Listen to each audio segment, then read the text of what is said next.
పవన్ కళ్యాణ్ గారి మొదటి సినిమా దర్శకుడు ఎవరు?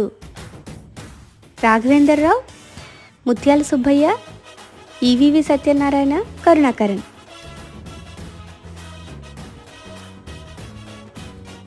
EVV Satyanarayana.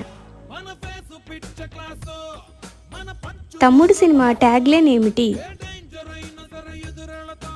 Cute love story, ABCDEFG, bond to win, no tagline.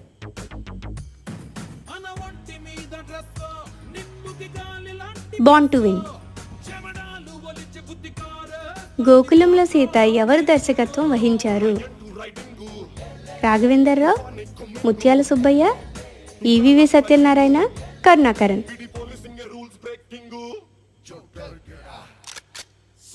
ముత్యాల సుబ్బయ్య.